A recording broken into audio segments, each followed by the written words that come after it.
के black headlines अध्याय के आज के एपिसोड में आप सबका स्वागत करता हूं। आज का क्राइम पेट्रोल सतर्क ब्लैक हेडलाइंस अध्याय एक ऐसा काला अध्याय है जिसने दुनिया के सबसे नेक काम पर एक ऐसा धब्बा लगाया जो शायद ही कभी मिट सके। एक बच्चा जिसे पैसा कमाने की बहुत जल्दी थी, उसने एक ऐसी घटना को हवा दी जिससे बहुत ही अलग दुनिया में भूचाल मचा। और यह सवाल उठा कि जिन दवाओं पर हम अपनी जिंदगी और सेहत के लिए निर्भर रहते हैं, क्या वो सही है?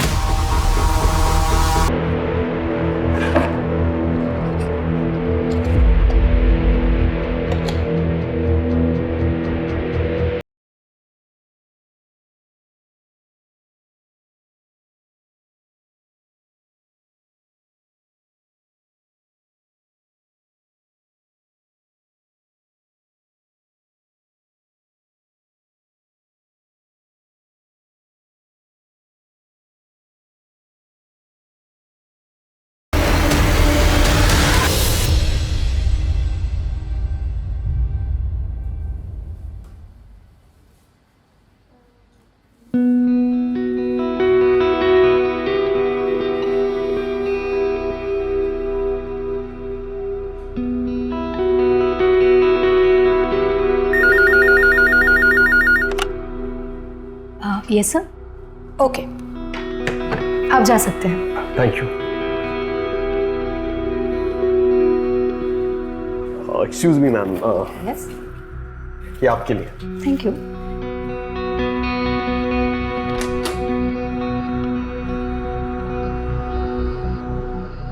Hello sir. सर, इस बार वो मल्टीविटामिन प्रेस्क्रिप्शंस का टारगेट पूरा नहीं हुआ सर। पता नहीं इसको क्या हो गया, बहुत आवाज कर रहा है, कल तक ठीक था। नया लग जाएगा ना सर, आप टेंशन मत लो। और इस बार कंपनी सिर्फ आपके लिए कुछ स्पेशल बेनिफिट्स भी दे रही है। आप बस मेरी मदद करना, कंपनी आपको खुश रखेगी। मैं आपको समझाता हूं। खुशी पाने के लिए जिम्मेदारी से समझौता करना गलत है। जिम्मेदारी को दांव पर लगाकर पाई गई खुशी बस चंद मिनटों की मेहमान बनकर आती है, लेकिन उसके बाद जिंदगी भर का दुख दे जाती है। और इसकी सजा सिर्फ उसे ही नहीं जो ऐसा करता है, बल्कि उसके आसपास के लोगों को, उसके रिश्तेदारों को, उसे प्यार करने वालों को और उसके परिवार वालों को भी भुगतनी पड़ती है। रोज तुम एक ही बात पे बहस करती हो। तुम मेरी बात क्यों नहीं मानते? आप कुछ भी बोलती रहती हो। मैं तुम्हें बोल दिया नहीं तो नहीं। नहीं, मुझे तुम क्या चाहती, क्या तुम? क्या गिद्ध जैसा लड़का पैदा किया आपने? मुझसे और बर्दाश्त नहीं होता। नेहा, इसे समझा, इतनी गर्मी अच्छी नहीं है। गर्मी है मेरे अंदर। लो, अब ठीक है, हो गई मैं ठंडी। पर पहले ना अपने बेटे को समझाओ, मेरी एक बात भी नहीं मानता है वो।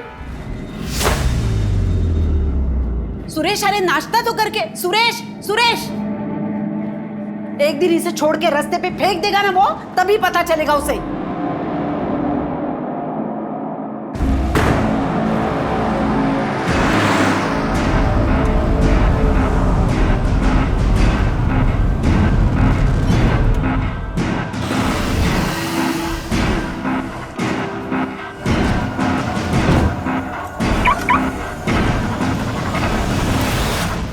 वकील साहब, अगली हियरिंग की कुछ अपडेट्स हैं आपके पास?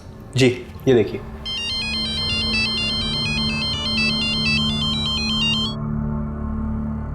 अच्छा, मुझे लगता है हमें वो दूसरा पॉइंट सामने रखना चाहिए ताकि हमारा केस और स्ट्रांग हो जाए और हमारे जीतने के चांसेस बढ़ जाएं। आप टेंशन मत लीजिए, वो हम लोग मैनेज कर लेंगे। क्यों सुरेश, थोड़ा टाइम बाय करते हैं? हाँ, मुझे लगता है कि नेक्स्ट डेट अगर इसी महीने की हो तो हमारे लिए वो बेटर रहेगा। देखिए, हम वो ट्राई करेंगे कि हम इसी महीने। सर चाय। हटा यार।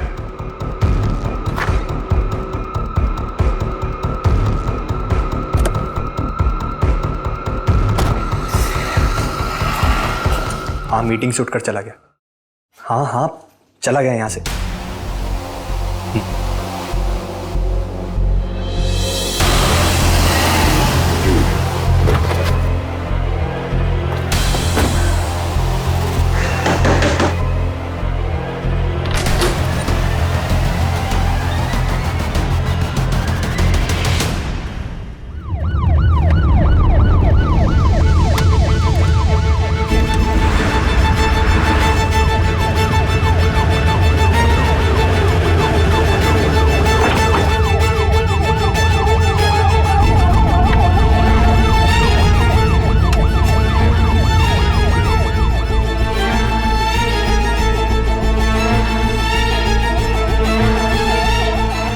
लगता है ये गाड़ी काफी टाइम से यहीं खड़ी है।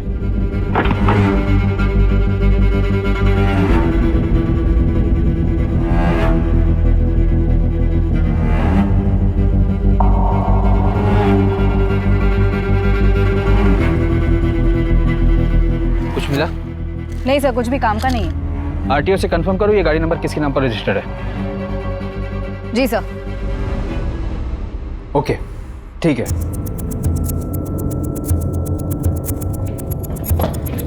सर, पीसा देवी जंगल के रास्ते में जो गाड़ी हमें मिली थी, वो गाड़ी किसी लॉयर सुरेश रेडकर के नाम पर रजिस्टर्ड है। उसका फोन भी स्विच ऑफ है। एनी मिसिंग कंप्लेंट या गाड़ी चोरी की कंप्लेंट? नहीं सर। तो पता लगाओ वकील साहब की गाड़ी जंगल में क्या कर रही थी।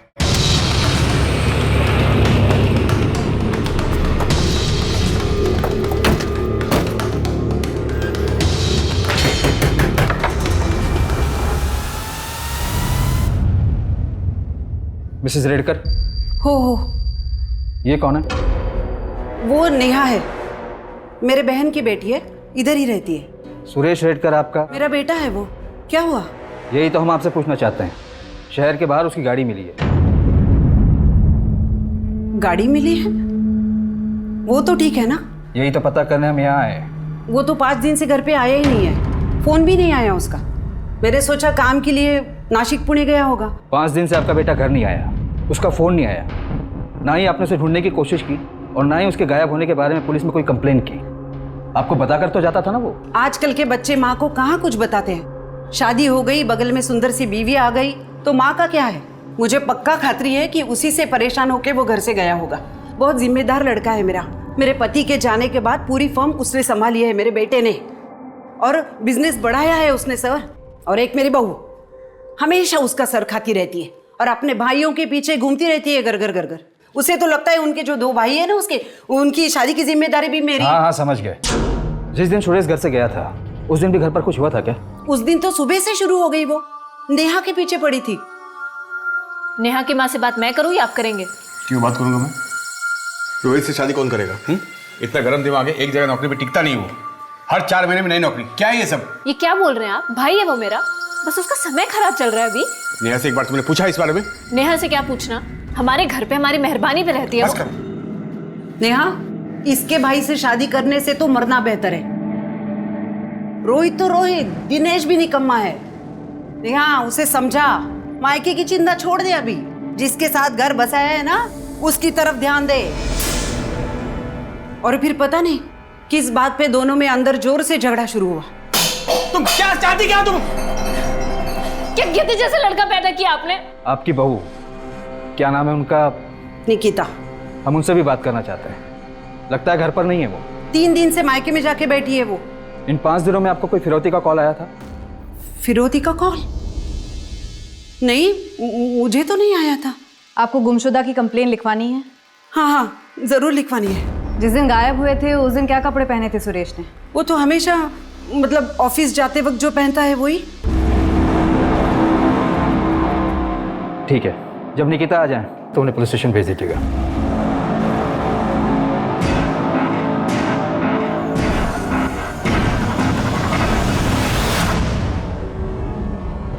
सर, ये सुरेश की फोटो। मुझे फॉरवर्ड कर दीजिए। जी। आपकी शादी सुरेश से कैसे हुई? वो तो आपसे उम्र में काफी बड़े हैं। उन्होंने कई बार मुझे अपने ऑफिस के पास देखा था, फिर शादी के लिए प्रपोज किया। आप दोनों? ये मेरे दादा हैं, रोहित और दिनेश। आपकी सासू माँ का कहना है कि आप दोनों के आपसी झगड़े की वजह से सुरेश घर छोड़कर चला गया। हाँ, झगड़ा हुआ था, लेकिन ऐसा कुछ नहीं कि वो घर छोड़कर चले जाएं। आ जाएंगे वो। वैसे भी सर, किस घर में हस्बैंड वाइफ के बीच में झगड़ा नहीं होता। सर, सुरेश की कजिन सिस्टर नेहा हमारे साथ ही रहती है। रोहित दादा बहुत अच्छे हैं, बस लक आजकल साथ नहीं दे रहा, इसलिए काम में थोड़ी प्रॉब्लम्स हैं। इन दोनों की शादी हो जाती तो सब ठीक हो जाता। और दिनेश दादा सुरेश की फर्म में ही काम करते हैं। वो लोग जो भी काम देते हैं अच्छे से करते हैं, बिना कुछ चूकिए। सुरेश ने कोई एहसान नहीं किया? तुम जैसी लड़की मिल गई उस बुड्ढे को। आपकी सास ने बताया कि बेडरूम में जाने के बाद झगड़ा और बढ़ गया था। सर, वो मेरा पर्सनल मैटर। आपके पति 5 दिन से गायब हैं। उनकी गाड़ी जंगल में मिली है, तो अभी आपका पर्सनल मैटर नहीं है, एक मिसिंग पर्सन केस है। मैडम, पर ऐसा कुछ भी नहीं हुआ था कि वो मुझे या घर छोड़कर चले जाएं। आ जाएंगे वो। आपको कोई फोन आया? I mean, फिरौती का? नहीं, मुझे तो नहीं आया, पर अगर मम्मी जी को आया हो तो मुझे पता नहीं। सुरेश किसी बात से परेशान थे या कोई टेंशन थी? हाँ सर, वो अभिजीत नायक, उनके बिजनेस पार्टनर। हाँ, मीटिंग से उठकर चला गया। हाँ चला गया यहाँ से। ठीक है, आप लोग जा सकते हैं। हम मिसिंग कंप्लेंट के आधार पर अपनी इन्वेस्टिगेशन शुरू करते हैं। ठीक है सर, थैंक यू सर। 5 दिन हो गए हैं घर का आदमी गायब हो जाता है और घर की औरतों को कोई फर्क नहीं पड़ता है। सर, फॉरेंसिक रिपोर्ट के मुताबिक गाड़ी में कोई मारपीट और खून के निशान भी नहीं मिले। गाड़ी डैमेज होने और ब्रेक लगने के भी कोई निशान नहीं है। गाड़ी वहाँ पर बहुत आराम से पार्क की गई थी।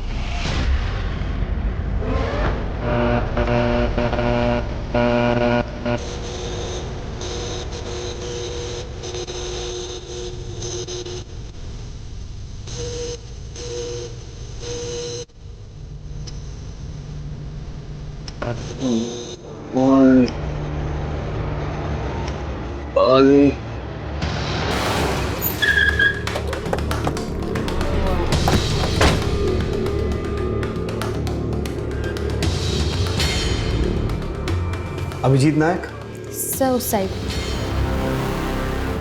मेरे पास सिर्फ 10 मिनट है। Next time please come with prior appointment.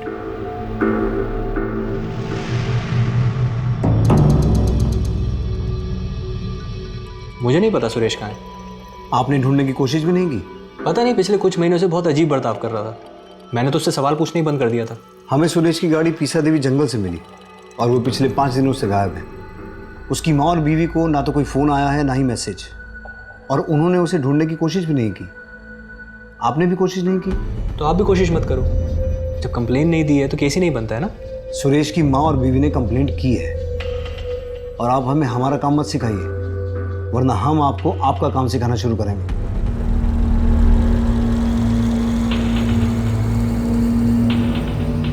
Inspector, 2 दिन पहले मुझे एक कॉल आया था।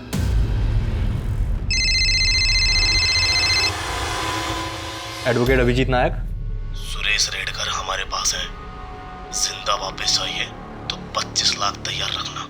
आपको किडनैपर ने कॉल किया था और आपने इसे रिपोर्ट भी नहीं किया, और किडनैपर ने आप ही को कॉल क्यों किया? मैंने भी उसे यही सवाल किया, लेकिन मुझे क्यों फोन कर रहे हो? क्योंकि हमें औरतों से बात नहीं करनी। पर मेरा क्या लेना देना इससे? तुम उसके पार्टनर हो ना, पैसा तुम्हारे पावर में ही होगा। देखो सुनो, तुम्हें कोई गलतफहमी हुई है ऐसा कुछ? पैसा जमा करके रखना, फिर फोन करूंगा। हेलो, मैं आपको कह रहा हूँ मैं कोई पैसे नहीं देने वाला। मेरे इससे कोई लेना देना नहीं है। पंकज सर, सबसे पहले तो इस अभिजीत को जो किडनैपर का कॉल आया था उस कॉल को ट्रेस करो। ये केस सचमुच अजीब है। सुरेश के गायब होने से किसी को कुछ फर्क ही नहीं पड़ रहा है। औरतें आपस में झगड़ा कर रही हैं, पार्टनर को सिर्फ अपनी पड़ी है। रैंसम कॉल को कोई इतना कैजुअली कैसे ले सकता है? हो सकता है फिरौती का कॉल अभिजीत की ही साजिश हो, 25 लाख ऐंठने के लिए। ये लॉयर है, गेम प्लेयर भी हो सकता है। इसकी पूरी कुंडली निकालो। और सुरेश के कॉल रिकॉर्ड्स और फोन ट्रैकिंग रिपोर्ट का क्या स्टेटस है? आते ही होंगे सर।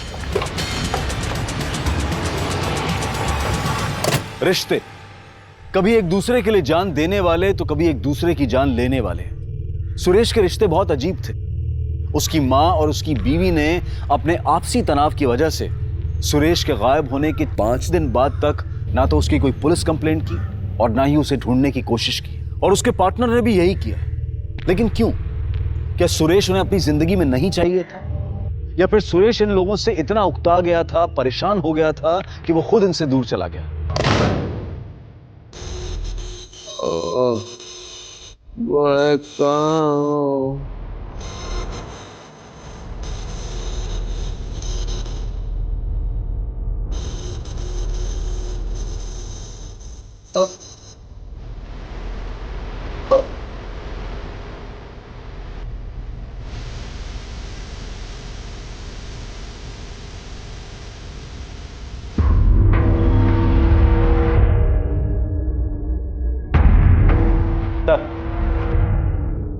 तो आज टाइम है आपके पास? सर, एक बात है जो उस दिन मैं आपको बताना भूल गया था। एक और बात? जी, एक और बात। एक और कॉल? जी नहीं। देखो दिनेश, मैं ये सब नहीं कर सकता, लेकिन ये पेपर चाहिए किसको? सर, निकिता को चाहिए। और किसको? निकिता को डिवोर्स पेपर चाहिए? पर क्यों? सर, डिवोर्स देना चाहती है इसलिए। और उसने कहा है कि इस बात की खबर जीजा जी को नहीं लगनी चाहिए। निकिता ने डिवोर्स पेपर्स मांगे थे? यस, निकिता और उसकी फैमिली सब मिले हुए हैं। डिवोर्स नहीं दिया तो ऐसे पैसे निकाल रहे हैं। ये इन्फॉर्मेशन फॉल्स ना निकले वकील साहब। लेकिन सर, निकिता ने हमें डिवोर्स के बारे में कुछ नहीं बताया। क्या सुरेश की माँ को इस बारे में पता है? बात यहाँ तक आ गई और मुझे पता भी नहीं चला। मेरे बेटे को कुछ हो तो नहीं जाएगा ना? मैं अभिजीत को बार बार फोन कर रही हूँ तो वो बोल रहा है कि कोई कॉल आया ही नहीं। वहाँ ऑफिस में एक कांस्टेबल पोस्टेड है, जैसे ही कोई कॉल आएगा हम आपको बता देंगे।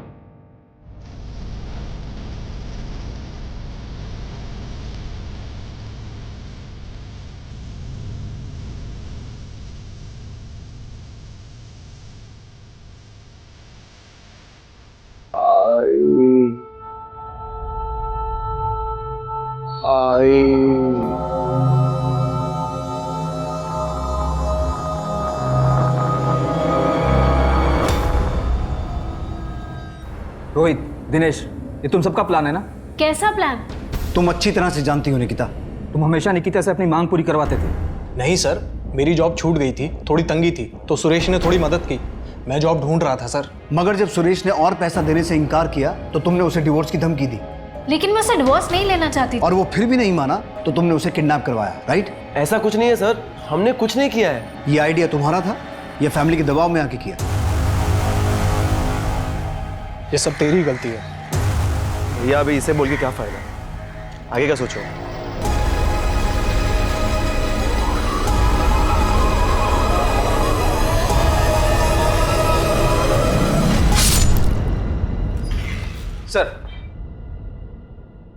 सर, जिस दिन सुरेश गायब हुआ था उस दिन ज्यादातर मिस कॉल निकिता के ही थे, और उसी दिन सुरेश ने एक अनसेव नंबर पर 2 बार कॉल किया था।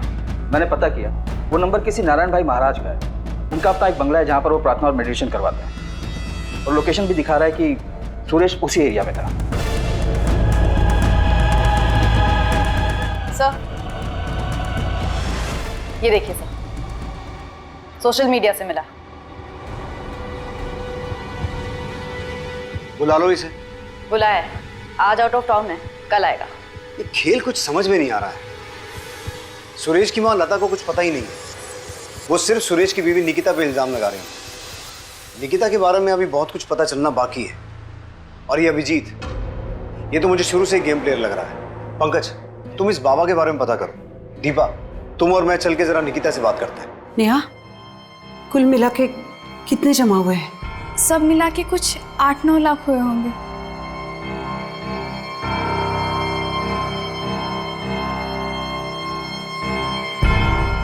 देखिए, हम पूरी कोशिश करेंगे कि अगली डेट पर पूरा केस खत्म हो जाए।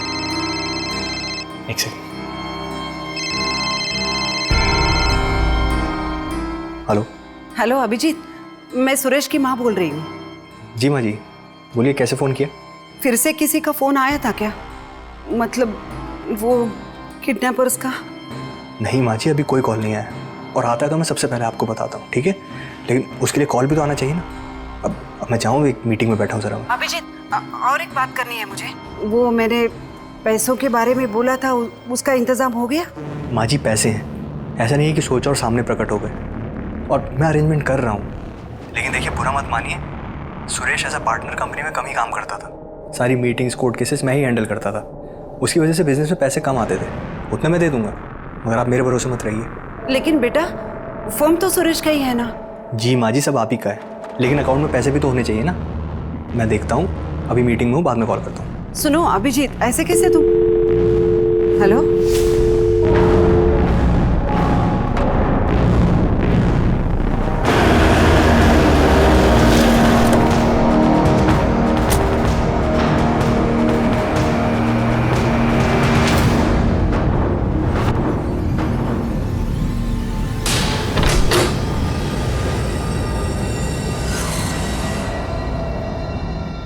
महाराज। नारायण जी, ये सुरेश रेडकर है, पिछले 5 दिनों से गायब है। आप जानते हैं इसे? जी हाँ, जानते हैं इसे। अक्सर हमारे यहाँ आता था, 5 दिन पहले भी आया था। क्या करता था यहाँ आकर? अस्वस्थ था, छटपटा रहा था, दिमाग में उथल पुथल, दिल में हलचल। क्यों, ऐसा क्या हुआ था? एक समस्या का समाधान चाहता था, बार बार पूछता था कि रिश्ते निभाने के लिए अगर कोई गलत काम किया तो उससे पाप लगता है क्या। मतलब? अब उसके दिमाग में क्या चल रहा था ये हम नहीं जानते।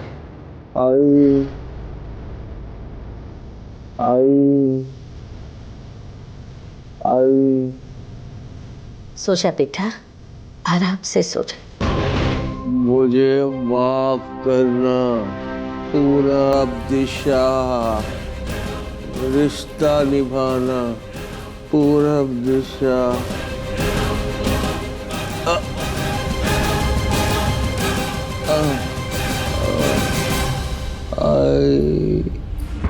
आप नारायण भाई महाराज को जानती हैं?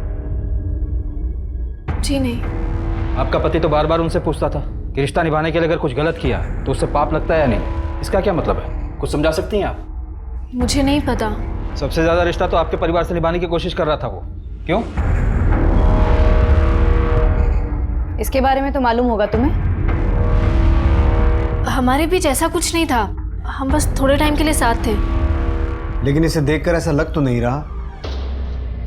पुराना प्यार फिर लौट आया। सुरेश बीच में आ रहा था, इसलिए उसे रास्ते से हटाने के लिए किडनैपिंग का प्लान बनाया। ये क्या बोल रहे हैं आप? हमारे बीच अब ऐसा कुछ भी नहीं है, और मेरे और सुरेश के बीच भी अब रिश्ते बेहतर हो रहे थे। और फिर भी तुम्हें उससे डिवोर्स चाहिए था? वो मैं उसे सिर्फ धमका रही थी। किस बात के लिए? ताकि वो मेरी बातें मान ले। तुम्हारा और निकिता का अफेयर था, और शादी के बाद पिछले कुछ दिनों में फिर से शुरू हो गया।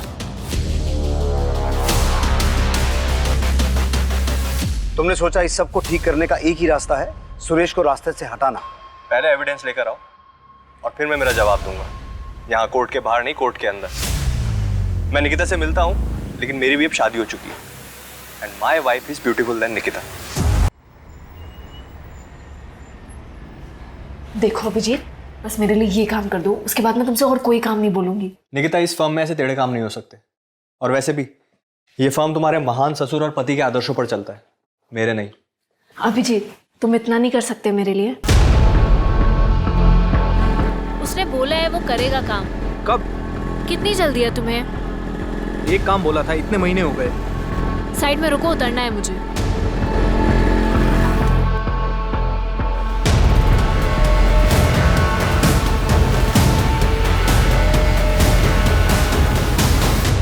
मैडम, अगर किडनैपर्स का फोन आता है तो मैं आपको खबर कर दूंगा, मगर आप इस तरह मेरे ऑफिस में आकर मत बैठा करें। क्लाइंट्स के सामने अच्छा नहीं लगता है। आप सुन भी रही हैं मैं आपसे क्या कह रहा हूं? अभिजीत के पास भी मोटिव तो है, ऑफिस, पार्टनर की बीवी। बस सुरेश को रास्ते से हटाओ, सब कुछ अपना। और रैंसम का एक ही कॉल आया, वो भी उसी को। जो नंबर से कॉल किया गया वो फर्जी डॉक्यूमेंट देकर लिया गया था। सर, जिस एरिया से सुरेश की गाड़ी मिली थी और उसका फोन बंद हुआ था वो वल्लभ नगर एरिया में आता है। उसके आसपास की सारी सीसीटीवी फुटेज चेक की। वहाँ एक पेट्रोल पंप के बाहर एक बस स्टॉप है जहाँ ये आदमी दिखा। कौन है ये? सर, ये सुरेश की गाड़ी में बैठा था और इसके बैठने के चंद मिनटों बाद ही सुरेश का फोन बंद हुआ। इसकी फोटो सर्कुलेट करवाओ और उस एरिया में इसके बारे में पूछताछ करो। जी सर। सर,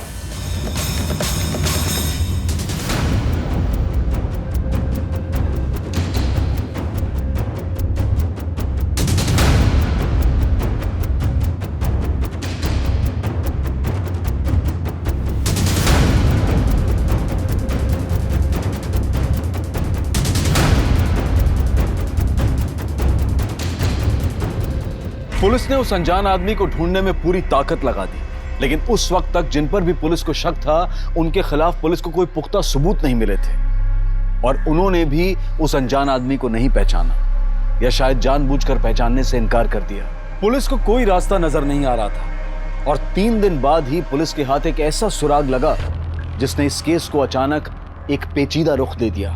घर से झगड़कर निकला सुरेश काफी दिनों से गायब है। किसी को पता नहीं चल पा रहा था कि सुरेश को आसमान खा गया या जमीन निकल गई।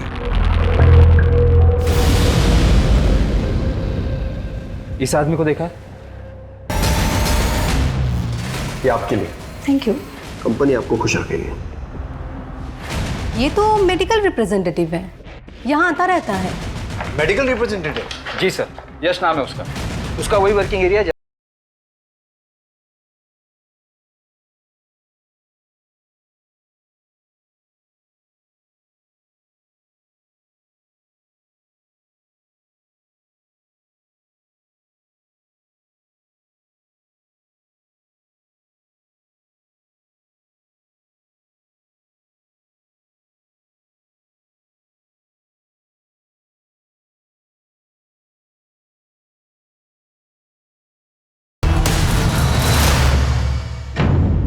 हाँ सर, मैंने इनसे लिफ्ट ली थी, आदर्श नगर से तुकई नगर। ये आदमी उसी दिन से गायब है, किडनैप किया गया है। सुरेश नाम है इसका। वैसे तुम कहाँ रहते हो? तुकई नगर। तो फिर आदर्श नगर कैसे जाना हुआ? सर एक्चुअली मैं एक MR हूँ और डॉक्टर के पास उसी सिलसिले में एक मीटिंग थी, इसलिए मैं आदर्श नगर गया था। आप चाहे तो डॉक्टर सालगांवकर से पूछ सकते हैं, उनका वहीं पर एक क्लिनिक है। और वापस आते वक्त मैंने काफ़ी टाइम बस के लिए वेट किया, लेकिन बस आई नहीं, इसलिए मैंने इनसे लिफ्ट ली।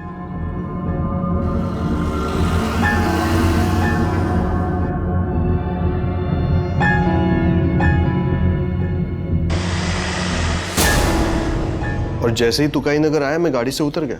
उस दिन कुछ अजीब बात हुई या फिर ऐसा कुछ नोटिस किया? सुरेश से बातचीत हुई तो उसने कुछ बताया कि वो कहाँ जा रहा है? सर उनसे तो कुछ बात हुई नहीं, वो पूरा टाइम चुपचाप ही थे। पुलिस अब इस केस में एक डेड एंड पर पहुंच गई थी। किसी के खिलाफ कोई सबूत नहीं था और ना ही कोई गवाह था। सुरेश का पार्टनर अभिजीत, उसकी मां लता, सुरेश की पत्नी निकिता, ये सभी शक के दायरे में थे, लेकिन पुलिस के पास इनके खिलाफ कोई सबूत नहीं था। और जहां तक यश का सवाल था, यह हो सकता था कि यश इत्तेफाक से गलत समय पर गलत जगह पर था, लेकिन यश सुरेश के साथ देखा गया आखिरी शख्स था, इसीलिए वो शक के दायरे में आ गया और पुलिस ने यश पर कड़ी नजर रखी।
डॉक्टर सालगांवकर कहाँ बैठते हैं? क्यों सर, क्या हुआ? होटल अपर्णा एग्जीक्यूटिव के बारे में पूछताछ करनी है आपसे। सर यश दुर्गे ने सब अरेंज किया था, मेरा तो सर पहली बार था। सर मेरी फैमिली है, रेपुटेशन है। सर ये बात, सर मैं तो बर्बाद हो जाऊंगा सर, तबाह हो जाऊंगा सर, प्लीज सर। सर ये यश उतना सीधा है नहीं जितना दिखता है। मेडिसिन बेचने के लिए तरह तरह के घूस देता था वो डॉक्टर्स को, और लड़कियां भी। और इस बार कंपनी सिर्फ आपके लिए कुछ स्पेशल बेनिफिट्स भी दे रही है। आप बस मेरी मदद करना, कंपनी आपको खुश रखेगी। उसके बदले में डॉक्टर उस मेडिकल कंपनी की दवाइयाँ प्रिस्क्राइब करते थे जिसकी जरूरत ही नहीं थी। ये यश ऐसे स्टार परफॉर्मर बना है। होटल में एक रूम भी बुक किया था उसने, परमानेंट। पर इन सब बातों का सुरेश की किडनैपिंग से क्या कनेक्शन हो सकता है? पंकज, होटल की सीसीटीवी फुटेज चेक करो, पिछले कुछ दिनों की नहीं, पिछले कुछ महीनों की। और वो जो कमरा यश ने परमानेंटली बुक करवा के रखा था, उसकी तलाशी लो। ये यश भी खिलाड़ी आदमी है।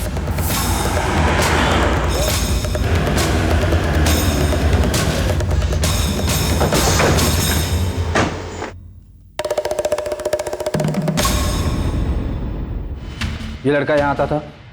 हाँ सर। ये जिस रूम में ठहरता था उसकी चाबी दीजिए। Okay sir.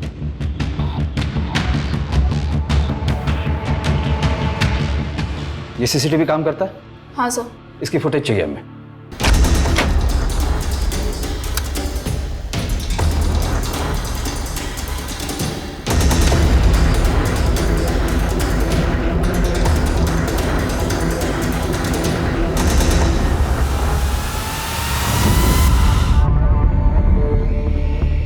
सर यश हमेशा एक ही लड़की को अपने क्लाइंट के पास भेजता था, उसका नाम माया है। सब प्लीज मेरे घर वालों को कुछ मत बताइएगा, उनको इस बारे में कुछ भी नहीं पता है। तुम यश को कैसे जानती हो? वो मेडिकल रिप्रेजेंटेटिव है, थोड़े दिन पहले मेरे पास आया था, बोल रहा था कि उसके कुछ डॉक्टर दोस्त हैं, अगर मैं उनके साथ थोड़ा वक्त बिताती हूँ तो अच्छे पैसे देगा। पैसे अच्छे थे इसलिए मैं मान गई। और ये आदमी, इसे भी यश लेके आया था? नहीं सर, इसे उस दूसरे MR ने भेजा था। मगर मुझे याद है सर कि ये आदमी बहुत ही अजीब था। नर्मदा परिक्रमा करनी है। श्रीमद नारायण भाई ने कहा है कि 11 बार परिक्रमा करो और कॉस्मिक संतुलन पाओ। खुद ही एनर्जी को महसूस करो, खुद ही एनर्जी बन जाओ। सिर्फ बातें ही करोगे या कुछ और भी करोगे? कभी मोक्ष का मार्ग स्पष्ट रूप से देख पाए हो? कभी आत्मा ने तुम्हें अंदर से पुकारा है? संसार में दुख का कारण ध्यान का है तुम्हारा। मैंने तुम्हें 2 घंटे के लिए पैसे दिए तो तुम सिर्फ 2 घंटे मेरी बात सुनोगी, मुझ पर ध्यान रखोगी, मुझसे बात करोगी। नर्मदा परिक्रमा करनी है। मगर अभी तो तुमने कहा था कि तुम्हारे सारे क्लाइंट्स यश के थ्रू आते हैं। देखो माया, किसी को बचाने की कोशिश मत करना। नहीं सर, मैं झूठ नहीं बोल रही हूँ। यश से पहले भी एक MR था। एक्चुअली उसी ने मुझे यश से मिलवाया था। फिर थोड़े दिनों बाद वो कहीं गायब हो गया और यश टिका रहा। फिर थोड़े दिनों बाद वही MR इस आदमी को मेरे पास लेकर आया था सर। उसका कोई नंबर वगैरह है? ये नया मोबाइल कहाँ से आया तेरे पास? कहाँ से आया? चोरी किया ना तूने? मैंने चोरी किया ना तूने? तेरा बाप ने उधर जेल में सड़ रहा है, तू भी जा उधर। मैंने नहीं किया चोरी। ऐसे नहीं मारेगा, चल उठ उठ उठ चल।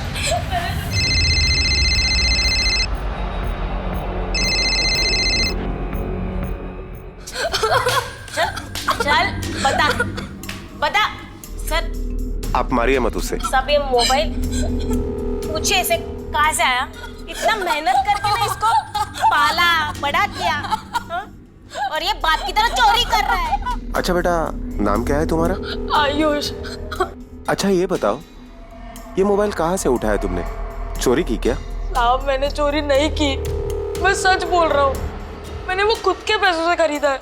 फिर तुम्हारे पास इतने पैसे कहाँ से आए? सर एक आदमी था, वो मुझसे पेट्रोल खरीदवाता था। साहब वो मुझे पैसे देता था, 2 लीटर पेट्रोल के 1000 रुपए देता था। वो हर बारी वो पेट्रोल से कुछ सामान जलाता था। वो हमारी बस्ती के पास वाला जंगल है ना, वो वहीं पे जलाता रहा साहब। पिछले 2 हफ्तों से वो मुझे पैसे दे रहा है और ये मोबाइल भी मैंने उसी पैसों से खरीदा है। क्या वो जगह दिखा सकते हो?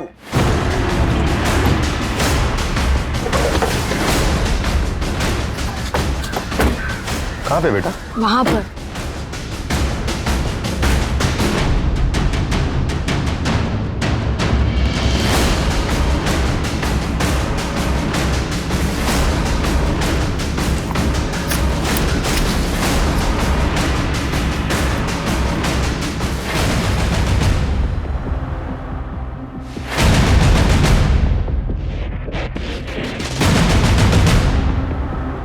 Gaekwad ji sir. Forensic team को कॉल करो। Okay sir.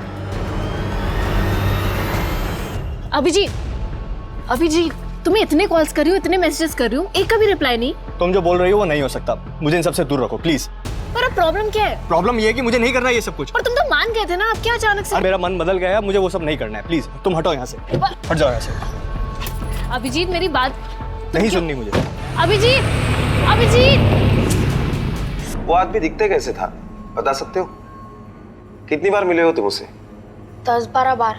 आयुष, उसका स्केच बनाने में तुम्हें हमारी मदद करनी पड़ेगी।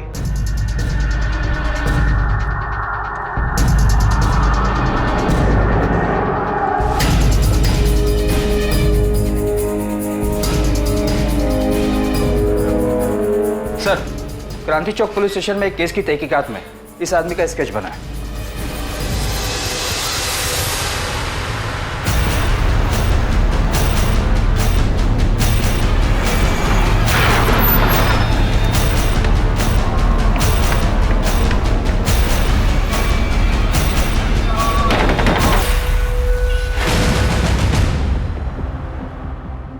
सिर्फ आपके लिए कुछ स्पेशल बेनिफिट्स भी दे रही है।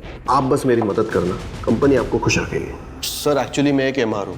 कहाँ ले जा रहे हो? मुझे बताइए तो सही, मैंने किया क्या है? तू जिस लड़के से पेट्रोल खरीदता था ना, उसने तेरा भांडा फोड़ दिया। अब बाकी का किस्सा पुलिस स्टेशन में बता। अरे ऐसा कुछ नहीं, मैंने कुछ नहीं किया सर। सर बता दो, मेरे चाचा की एक जमीन है। चचेरे भाई यूरोप में है और बहन दिल्ली में है ससुराल। अगर ये जमीन बेची तो मालामाल हो सकता है, लेकिन वकील मान नहीं रहा है। क्यों?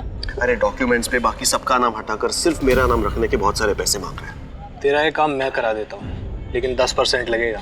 कमीशन दिया, मगर इतना टेढ़ा काम कोई वकील वगैरह हो तो ही हो पाता है, क्योंकि जमीन के पेपर्स में हेरा फेरी करना उनके लिए उतना मुश्किल नहीं होता। इसी को किडनैप करते हैं। जब तक सुरेश ऑफिस में नहीं है, उसके पार्टनर से पेपर बनवा लेंगे। किडनैपिंग का पैसा भी तो मिलेगा ना। फिर हमने किडनैपिंग की पूरी प्लानिंग की।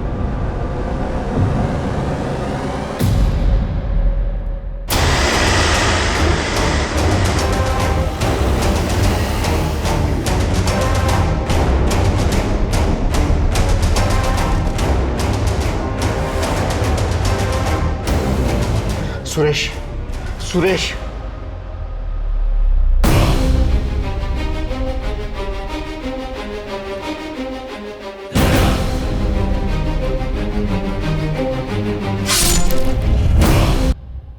ये मैंने अकेले नहीं किया। कौन था तेरे साथ? सारा प्लान तो उसी का था।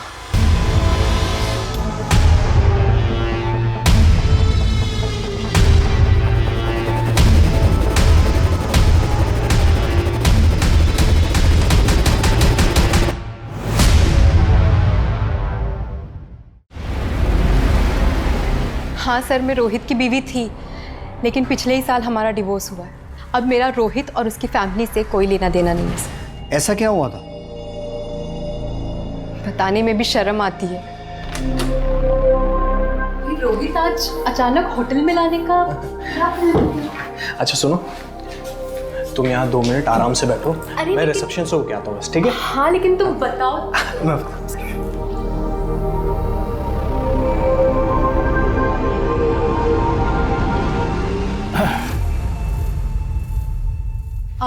आप कौन?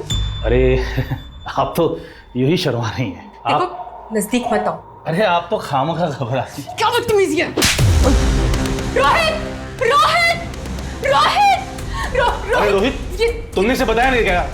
मेरा टाइम क्यों बर्बाद किया? आप मुझे 2 मिनट दीजिए, मैं इसे समझाता हूँ सर। रोहित, देखो मेरी बात ध्यान से सुनो शिल्पा, ये बहुत बड़े डॉक्टर हैं, मेरा सारा काम कर देंगे। बस तुम्हें इनके साथ थोड़ा सा वक्त गुजारना होगा।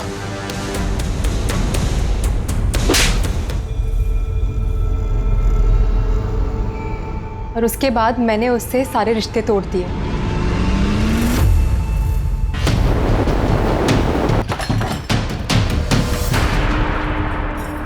सर चल। अरे मेरे भाई, सर मैंने कुछ कहाँ ले जा रहे हैं? चल। सर बताता हूँ। मैं और रोहित एक ही कंपनी में मेडिकल रिप्रेजेंटेटिव थे। एक टारगेट अचीव हुआ तो सामने दूसरा लाकर रख देते हैं। इन लोगों का ये नाटक खत्म ही नहीं होता।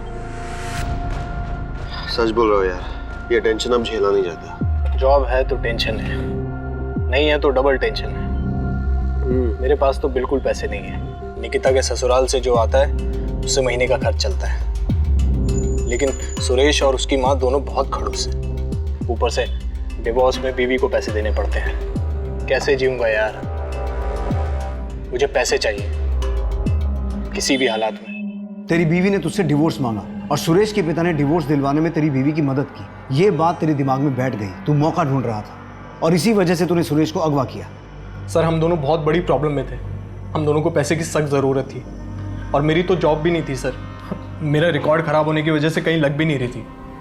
तो मैंने और यश ये सोचा कि आसानी से पैसा कैसे कमाया जाए।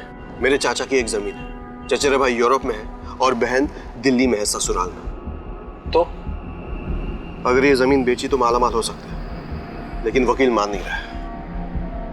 क्यों? अरे डॉक्यूमेंट्स पे बाकी सबका नाम हटाकर सिर्फ मेरा नाम रखने के बहुत सारे पैसे मांग रहे हैं और उतने पैसे है नहीं मेरे पास।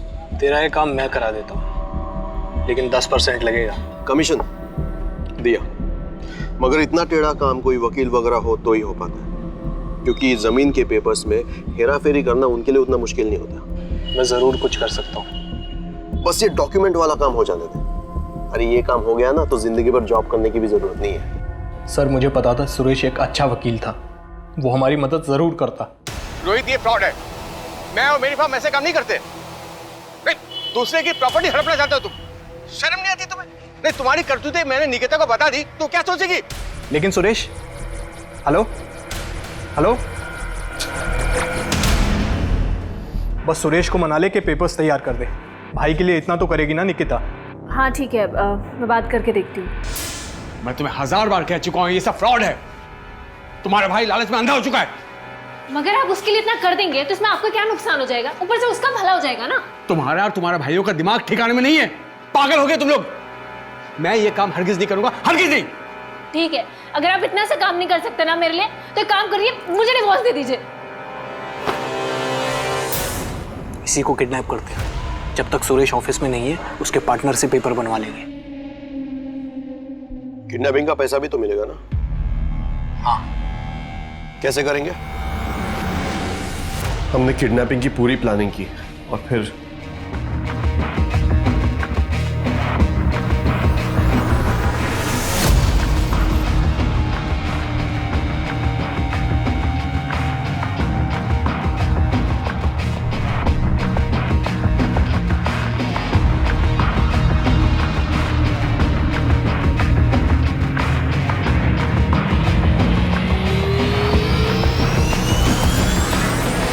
माँ, ये दवाई दिन में 2 बार देनी है। 2 इंजेक्शन 2 बार। सुन रही हो ना माँ? यार ये कर तो पाएंगी ना? अरे तू टेंशन मत ले, कर ले। माँ 2 इंजेक्शन 2 बार, ठीक है? हाँ। ओके चलो।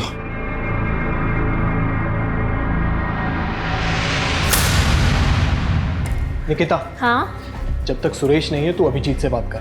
वो पेपर्स तैयार हो जाएंगे तो यश मेरी जॉब ढूंढने में मदद करेगा। अभिजीत? हाँ, वो तुझे कभी ना नहीं कहेगा। लेकिन मैं भाई के लिए इतना तो कर ही सकती है ना निकिता, वरना मैं मर जाऊंगा। निकिता जो तुम कह रहे हो मैं नहीं कर सकता वो। प्लीज ना अभिजीत। ये सब करके मेरा क्या फायदा? और सुरेश को पता चल गया तो और बखेड़ा खड़ा कर देगा। तुम जानती हो उसे, वो अभी भी सीनियर पार्टनर है मेरा। पर वो नहीं है ना अभी। लेकिन आ जाएगा ना।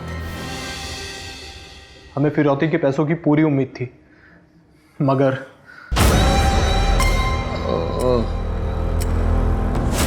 मैं कहाँ? पूरब दिशा कहाँ है?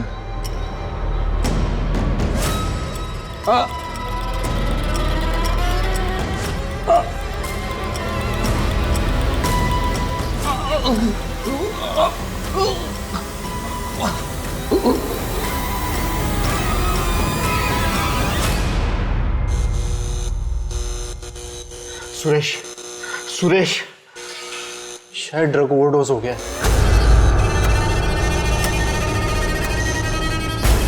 इधर आ।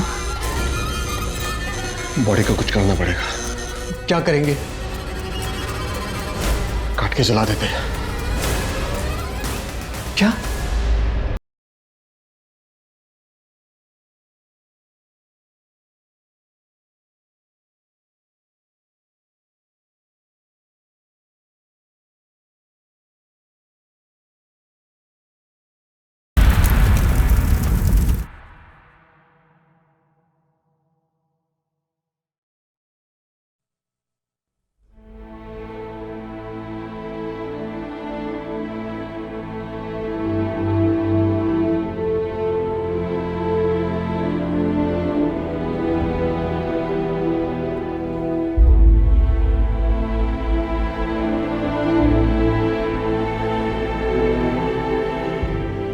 इस केस के दौरान मेडिकल प्रोफेशन की एक डार्क साइड सामने आई, जिसमें मेडिकल रिप्रेजेंटेटिव यानी कि एमआर और डॉक्टर्स तक सभी शामिल थे। रोहित ने अपनी बहन के साथ जबरदस्त विश्वासघात किया और उसी तरह से यश और उस डॉक्टर ने भी उन पर भरोसा करने वाले पेशेंट्स के साथ विश्वासघात किया। ये कहानी सिर्फ एक गुनाह की नहीं है, बल्कि रिश्तों में अपने ही लोगों द्वारा किए गए विश्वासघात की भी है। जैसे कि हर प्रोफेशन में भले और बुरे लोग होते हैं, वैसे ही मेडिकल प्रोफेशन का भी है। लेकिन इस प्रोफेशन के कुछ बुरे लोगों की वजह से लोगों की जिंदगियां दांव पर लग जाती हैं और पूरे प्रोफेशन का नाम बदनाम हो जाता है। लेकिन जो भी हो, अब हमें अपने मेडिकल प्रिस्क्रिप्शन और मेडिकल टेस्ट को लेकर चौकन्ने रहना होगा। ये सवाल पूछने होंगे कि ये डॉक्टर्स जो हमें लंबी चौड़ी दवाइयां लिखकर देते हैं, उनका इस्तेमाल जरूरी भी है या नहीं। लेकिन इसका मतलब ये नहीं है कि हम हमेशा दूसरों पर शक करें। बस हमें आंख बंद करके विश्वास करना बंद करना होगा। अगर हम सतर्क रहें, चौकन्ने रहें, तो हम इस मेडिकल फील्ड जैसे पाक फील्ड से इस बुराई को दूर रखने में कामयाब हो सकते हैं। अब मैं अनूप सोनी आपसे विदा लेता हूं। फिर मुलाकात होगी क्राइम पेट्रोल सतर्क के ब्लैक हेडलाइंस अध्याय में एक और नए केस के साथ। और याद रखें, क्राइम और आपके बीच में सिर्फ इतना फर्क है कि आप कितने सतर्क हैं। सतर्क रहें, सुरक्षित रहें। जय हिंद।